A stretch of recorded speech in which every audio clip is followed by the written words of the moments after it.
Anybody? Got to figure Uh, out how to use this thing. all right, Tom Kicker. Hey, Fran.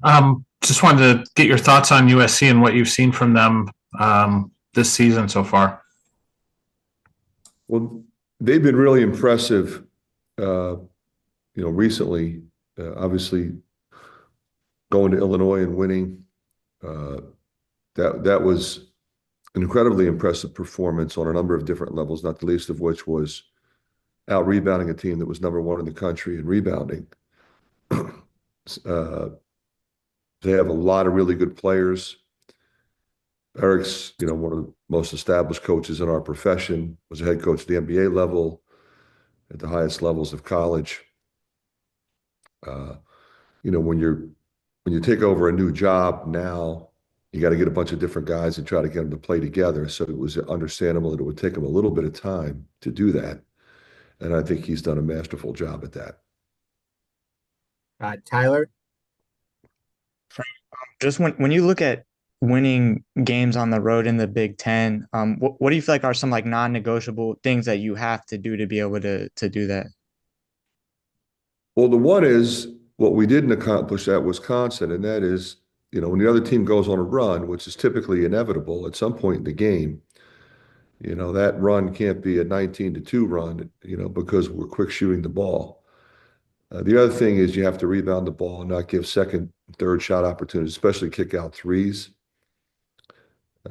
Others are no different than any other game. You got to lock into personnel, understand who does what, who you're closing out to, who's on the floor. They going big, they going small. Uh, and then you got to move and share the ball, which typically we're really good at. But don't settle and quick shoot it. Elliot. Hey, Fran. Some really solid defensive performances these last couple games. I guess my question is, how do you keep that consistent with the guys going forward? Well, I think it starts at the point of attack. I think Brock and Drew in particular, but I think Josh Dix is an incredibly underrated defender. I've been really impressed with Peyton Sanford on the glass. Owen has really improved dramatically, not only in terms of doing his work early, but staying out of foul trouble and staying on the floor. Lodgy has been tremendous.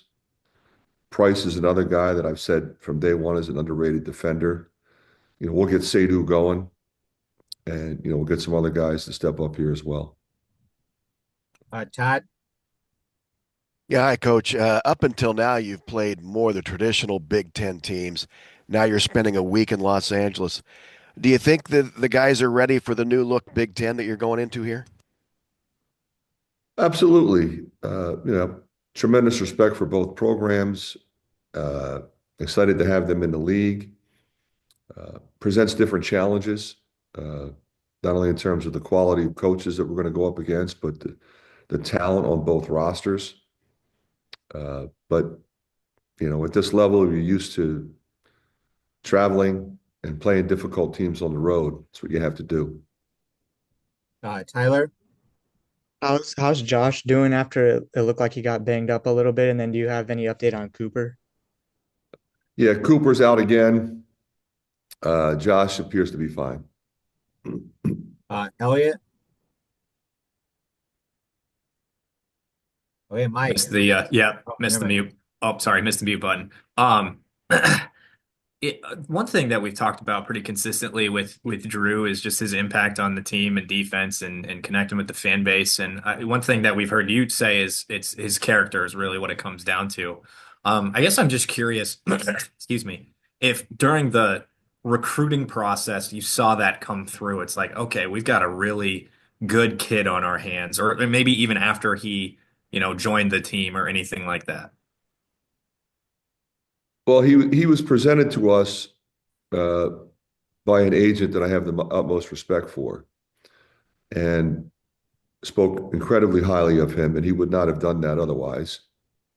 Uh, my first conversation with him was as professional as any conversation I've ever had with a recruit, which is an incredible statement because I've talked to a lot of kids over the years.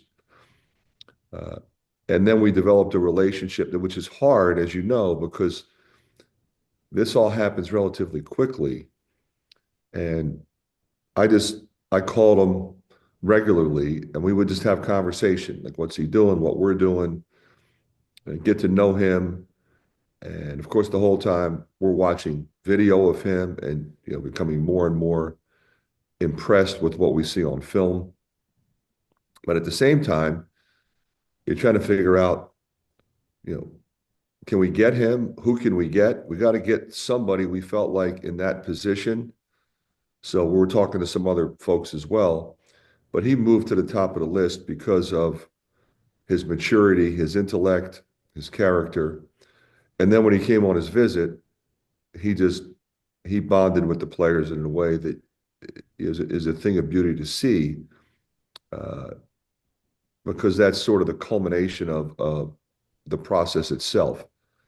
How does he fit with us? So we obviously had already made a determination that he fit on the court, but I just can't imagine a more seamless and better transition than his.